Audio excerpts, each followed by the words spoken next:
Hello friends, मु Saumya suit food channel को आपन को स्वागत। आज मु बनवा को जाऊँगी खड़ा साग राई। चलतु रेसिपी स्टार्ट करनबा।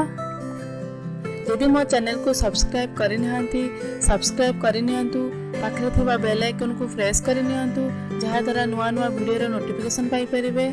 खड़ा साग राई पई खड़ार साग को छोट छोट करी काटी नेछि। खड़ा को एमिति लंबा करी काटी नेछि। मु एठी गोटे आलू को चोपा छोड़े काटी नेछि, कखारु नेछि, बाईगण नेछि, गोटे टमाटो नेछि, सारू नेछि, मु एठी फुटण नेछि, 5 पाखुड़ा रसुण नेछि, 2टा सुखिला लंका नेछि, हळदी पाउडर, जीरा, सोरिष, लंका पाउडर नेछि, लूण। एबे मसाला रेडी करिबा।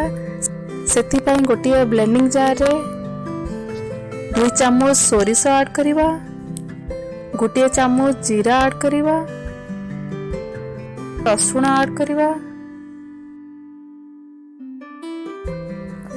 अल्प पानी देई स्मूथ पेस्ट करिनबा।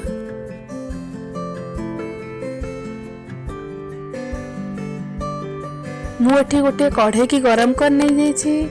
एथिरे तेल पकेइबा। तेल को भला भाबे गरम हवा को देबा। एथिरे सुखिला लंका पकेइबा,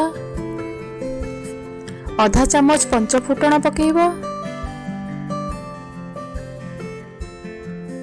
फुटण फुटी आसिलानी। एथिरे आलू पकेइबा, कखारु पकेइबा, सारू पकेइबा, बाईगण पकेइबा एवं खड़ा को पकेइबा।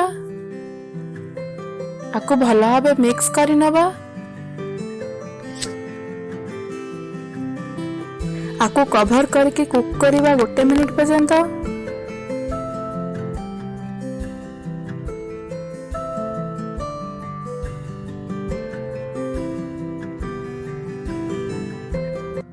एथिरे ग्राइंड करथिबा मसाला ऐड करिबा। आको भला भाबे मिक्स करिनबा।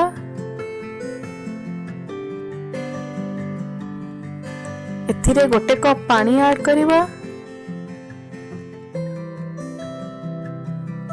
आको भला भाबे मिक्स करिनबा। एथिरे आधा चम्मच हळदी पाउडर ऐड करिबा, आधा चम्मच लंका पाउडर ऐड करिबा, लूण स्वाद अनुसार ऐड करिबा। एबे भला भाबे मिक्स करिनबा।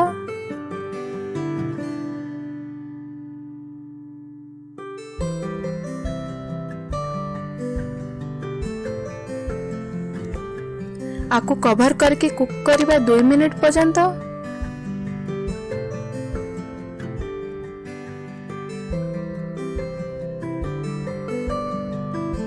एथिरे छोट छोट करे काटी थिबा टमाटो ऐड करिबा।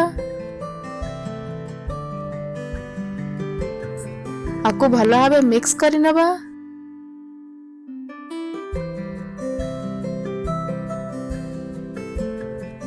आको कवर करके कुक करिबा वेजिटेबल्स आधा सिझिला पर्यंत।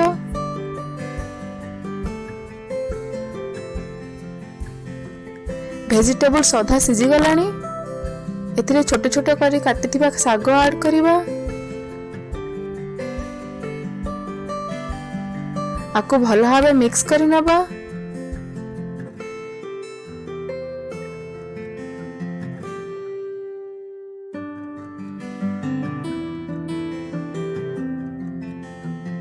आको कुक करिबा वेजिटेबल सिझिला पर्यंत।